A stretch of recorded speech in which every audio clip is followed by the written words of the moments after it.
In this video I'm going to give you an illustration of one of the properties of limits. So one of the properties is that if this is a number and this bubble heads towards 0, then you can conclude that it does not exist. So for example, let's say you've got x minus 2. As x heads towards positive 2, when you put 2 into here, the bubble becomes the bubble becomes 0. So you've got a case where you've got a number and this thing's heading towards 0, so you can conclude that the limit does not exist.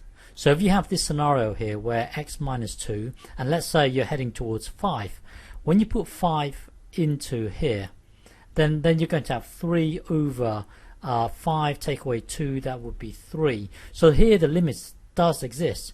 It's only the case where you have a number, and then this thing heads towards 0, then you can conclude that it does not exist. But here in this case the limit does exist, because when you put 5 into here, this bubble is not heading towards 0, it's heading towards 3. So therefore here the limit exists. But before, when the bubble is 0, then you can conclude that it does not exist. So I'm going to illustrate why this is the case. So if you look at the function 1 over x, 1 over x looks like this. 1 over x looks like this. So you can see as x heads towards 0, one's going to shoot up, and if you approach 0 from the left hand side, it's going to shoot down. So you can clearly see that here the limit does not exist.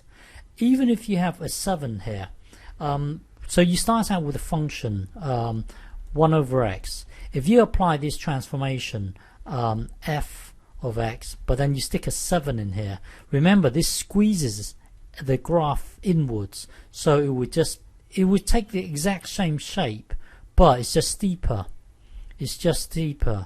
So just like you've got f of x equals x squared, f of x equals x squared, if you apply this transformation, it would just squeeze it inwards like this.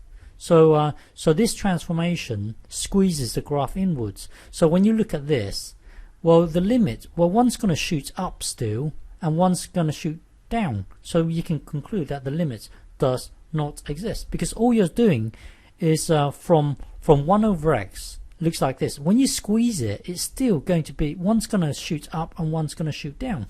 So the limit does not exist, even if you have a 7 or a 9 or whatever. If this is a number, a constant, and this bubble heads towards 0, then one's going to shoot up, the other one's going to shoot down. Even if you have a negative 1, you just turn the graph upside down if it's a negative like this. You can clearly see that it's going to shoot down, it's going to shoot up. So even if it's a negative, the limit does not exist. So let's have a look at this one here. Here, hang on. So imagine this is a bubble here. f of x equals 1 over x will look like this.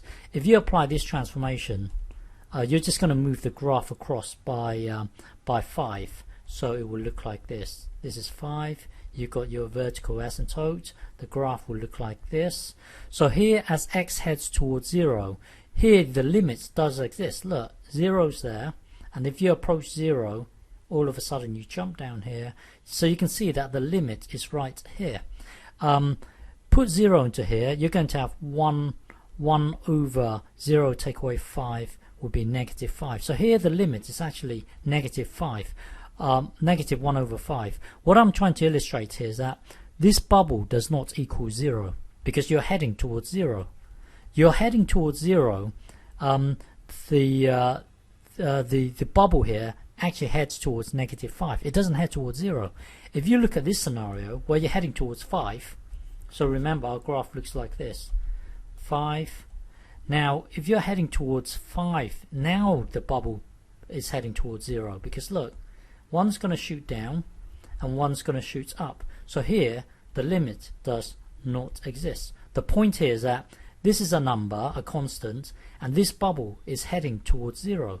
So there's a limit theorem that says that if this is a constant and this bubble heads towards 0, then you can definitely be sure that the limit does not exist. Okay.